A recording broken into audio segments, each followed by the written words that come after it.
দেখছেন সবার খবর, সবার নজর, বার্তা এক নজর।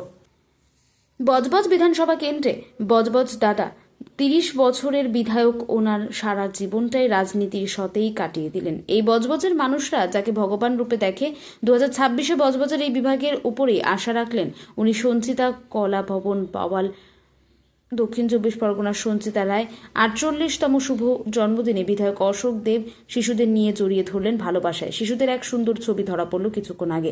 আমরা ওনার বক্তব্য কিছু বললেন, সেটা আপনাদের মাঝখানে তুলে ধরলাম। বজবজ থেকে অরুণ, বার্তা এক নজর।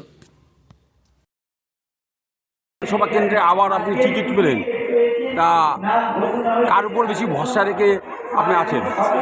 কার উপর বেশি ভরসা করছেন? কার উপর বেশি ভরসা করছেন? তা কেমন লাগছে আপনার?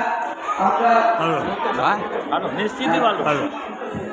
তা সাধারণ আপনার অঞ্চলের মানুষের প্রতি আপনি কী আশা রাখেন, কী আশা রাখেন? আমার অঞ্চলের মানুষরা খুব ভালো, তারা আশীর্বাদ করবে, ওদের আমাকে সুবিধা করবে। ওরা সবসময় আমাদের পাশে, আমি ওদের পাশে। একদম। কাজে আমি এই নিয়ে চিন্তা করব। পশ্চিমবাংলার বুকে সবচেয়ে পুরনো বিধায়ক আপনি মনে হয় 30 বছরে? না, আছে আরও আছে, উনি 30 বছর আছে, যাক আপনার অনেক বছরে। তা এলাকার মানুষের কাছে আপনি কিভাবে যাবেন? ওদের যে কাজ, অফিসের কাজ, আমার কাজ, কাজের মাধ্যমে মানুষকে আমরা কাজ করেছি, পঞ্চায়েত করেছি, জেলা পরিষদ করেছি, সমিতি করেছি, আমরা করেছি, মমতা করেছি, অভিষেক করেছি, প্রত্যেকে কাজ করেছি। আমরা কাজের মাধ্যমে মানুষকে আমরা নিজে কথা বলার চেষ্টা করব।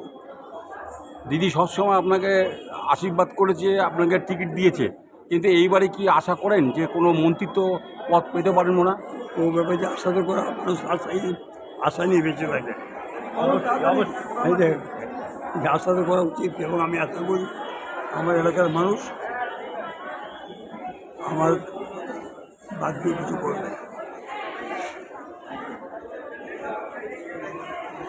আমরা সবসময় কাছে পাই, অতএব অসুবিধা নিয়ে কোনো চিন্তা নাই।